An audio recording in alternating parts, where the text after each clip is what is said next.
নমস্কার বন্ধুরা, সুকুমারী রান্নাঘরে আপনাদের সকলকে অনেক অনেক ওয়েলকাম। আজ আমি একটি পিঠার রেসিপি শেয়ার করব। যদি এই পিঠে আপনারা বানিয়ে খান তাহলে কিন্তু ঝামেলা করে আর অন্য কোনো পিঠা বানাতে ইচ্ছে করবে না। তাহলে চলুন বন্ধুরা, পিঠার রেসিপিটি শুরু করি। সবার প্রথমে লাগবে আমার এখানে গোবিন্দভোগ চাল। 1 কাপ পরিমাণে আমি গোবিন্দভোগ চাল নিয়ে নিয়েছি। গোবিন্দভোগ চালটাকে খুব ভালো করে প্রথমে আমি ধুয়ে নেব।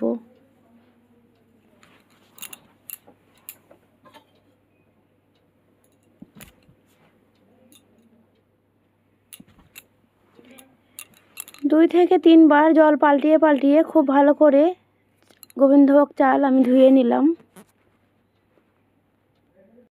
এবার আমি ওই চালের মধ্যে 1 কাপ জল দিয়ে দিলাম। যেই কাপ মেপে আমি চাল দিয়েছিলাম ওই কাপ মেপেই 1 কাপ জল দিয়ে দিলাম। এবার গ্যাসের ওপর চাপিয়ে দিলাম। যখনই জলটা ফুটতে শুরু হবে তখন কিন্তু আমি গ্যাসটা অফ করে দেব। এটা খুব বেশি সেদ্ধ করব না, শুধু একবার ফুটে উঠলেই বন্ধ করে দেবো গ্যাসটা। দেখুন জলটা কিন্তু ফুটতে শুরু হয়েছে, এই পর্যায়ে আমি বন্ধ করে দিলাম। এবার একটা ঢাকা চাপা দিয়ে রেখে দেব প্রায় আধ ঘন্টা মতন। ততক্ষণ আমি এখানে দুধটা জাল করে নেব। 1 লিটার দুধ আমি আগেই জাল দিয়ে ঠান্ডা করে রেখেছিলাম। যেই বাসনটায় আমি পিঠা তৈরি করব ওই বাসনের মধ্যে আমি দুধটা দিয়ে দিলাম। দুধটা আমি জাল করে কমিয়ে নেব। এখানে 1 লিটার দুধ আছে, 500 গ্রাম মতন যখন হবে তখন আমি গ্যাসটা অফ করে দেব।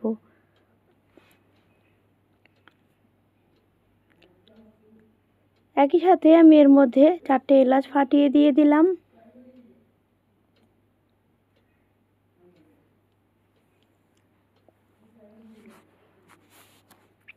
দুধটা কিন্তু যতটা ঘন হবে পিঠার রেসিপি কিন্তু ততই ভালো হবে। আপনারা চাইলে এখানে পাউডার দুধও অ্যাড করতে পারেন। দুধটাকে তাড়াতাড়ি ঘন করার জন্য পাউডার দুধ অ্যাড করে দিলে খুব তাড়াতাড়ি ঘন হয়ে যাবে। দুধটা দেখতে পাচ্ছেন অনেকটাই ঘন হয়ে এসছে, প্রায় হাফ হয়ে গেছে। এই পর্যায়ে আমি নলেন গুড় দিয়ে দিলাম প্রায় হাফ গ্লাস মতন। প্রথমে অল্প দিয়ে মিশিয়ে নেব, বাকিটা আমি পরে দিয়ে দেব।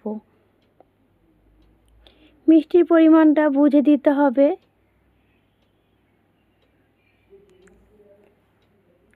চেক করে নিয়েছিলাম মিষ্টিটা একটু কম ছিল, আমি দেখুন হাফ গ্লাস নলেন গুড় পুরোটাই দিয়ে দিলাম। এবার খুব ভালো করে মিশিয়ে নিয়ে আরেকবার জাল করে নেব।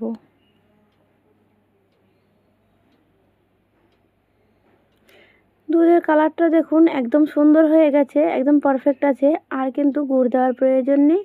এই পর্যায়ে আমি গ্যাসটা অফ করে রেখে দেব। ততক্ষণ দেখুন চালটা প্রায় আধা ঘন্টা হয়ে গেছে, চাল কিন্তু ফুলে ডাবল হয়ে গেছে। আর দেখুন অল্প পরিমাণে জলও আছে। এই জল শুদ্ধই চালটা আমি বেটে নেব। আপনারা চাইলে এটাকে শিলপাটায়ও বাটতে পারেন, যেহেতু আমি শিলপাটা ব্যবহার করি না তাই আমি মিক্সির জারে দিয়ে পুরোটাকে খুব ভালোভাবে বেটে নেব।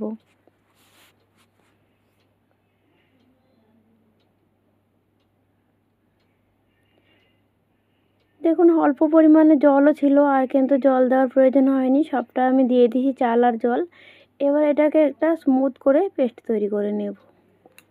দেখুন এখানে পেস্টটা তৈরি করা হয়ে গেছে, একটা বাটিতে আমি ঢেলে নেব। ঢেলে নেওয়ার পর দেখতে পাচ্ছেন কেমন ঘনত্বটা হয়েছে। এতে আরেকটু জল দেওয়ার প্রয়োজন আছে, আমি এবার গরম জল করে দিয়ে দেব।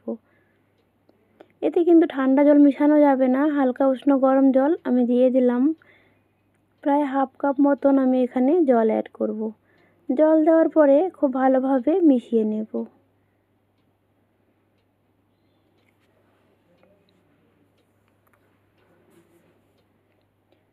জল দেওয়ার পরে ভালো করে মিশিয়ে নিলাম। ঘনত্বটা আপনারা দেখে বুঝতেই পাচ্ছেন। এই পর্যায়ে আমি স্বাদ মতো নুন দিয়ে দিলাম। নুন দিয়ে আরেকবার মিশিয়ে নিলাম। আর কিন্তু এর থেকে পাতলা করব না, এই ঘনত্বটা ঠিক এরকমই থাকবে, যেমন মালপোয়ার ব্যাটার হয় বা গুড় পিঠের ঠিক সেরকম। দেখুন হাতার পিছনে কিন্তু আমি একটা আঙুল দিয়ে দাগ টানলাম, দাগটা কিন্তু খুব সহজেই মিশে যাচ্ছে না, তার মানে এই ব্যাটারটা একদম পারফেক্ট আছে। এবার আমি একটা ফ্রাই প্যান নিয়েছি, দিয়ে দিলাম 1 চামচ মতন সাদা তেল। তেলটা প্রথমে ব্রাশ করে নিলাম, তারপরে একটা টিস্যু পেপার দিয়ে তেলটা মুছে দেব। মুছে দিয়ে এবার আমি যে ব্যাটার তৈরি করেছিলাম ওটা দেখুন হাতায় করে খুব ছোট ছোট করে বাতাসার মতন পিঠেগুলো তৈরি করে নেব। আপনারা যদি হাতা না ব্যবহার করতে চান এখানে চামচও ব্যবহার করতে পারেন। ঠিক এরকম বাতাসার মতন সবগুলো পিঠে আমি তৈরি করে নেব। এই পিঠে কিন্তু 10 মিনিটেই আপনারা অনেকগুলো তৈরি করতে পারবেন। আর যদি এই পিঠে একবার বানিয়ে খান তাহলে কিন্তু ঝামেলা করে অন্য কোনো পিঠে রেসিপি আর তৈরি করতে ইচ্ছে করবে না। অনেকগুলো পিঠে আমি একবারে দিয়ে দিলাম, দিয়ে একটা ঢাকা দিয়ে দিলাম। ঢাকা দিয়ে আমি 2 মিনিট রেখে দিয়েছিলাম গ্যাসের আঁচ মিডিয়ামে করে। দেখুন 2 মিনিট পরে কিন্তু পিঠেগুলো আমার একদম রেডি। যদি আপনারা না চান এটা উল্টাতেও না পারেন, ঠিক এইভাবেই কিন্তু নামিয়ে নিতে পারেন। পিঠেগুলো আমার রেডি হয়ে গেছে, আপনারা দেখে বুঝতেই পারছেন ঠিক কতটা সুন্দর হয়েছে। এবার এই বাতাসা পিঠেগুলো আমি নামিয়ে নেব।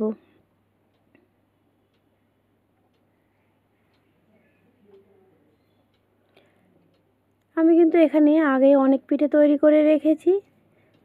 সবগুলো পিঠে কিন্তু আমার এখানে তৈরি করা হয়ে গেছে।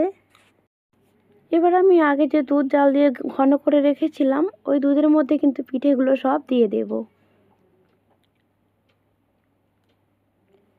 সবগুলো পিঠে দেওয়ার পর একবার ফুটিয়ে নিলে কিন্তু রেসিপিটি আমার একদম রেডি হয়ে যাবে। বন্ধুরা, আজকে আমার এই বাতাসা পিঠের রেসিপিটি কেমন লাগলো কমেন্টে জানাতে ভুলবেন না। আর আপনারাও পৌষ সংক্রান্তিতে বাড়িতে এইভাবে বানিয়ে খাবেন। আশা করছি আপনাদেরও বাড়ির সকলের খুব পছন্দ হবে।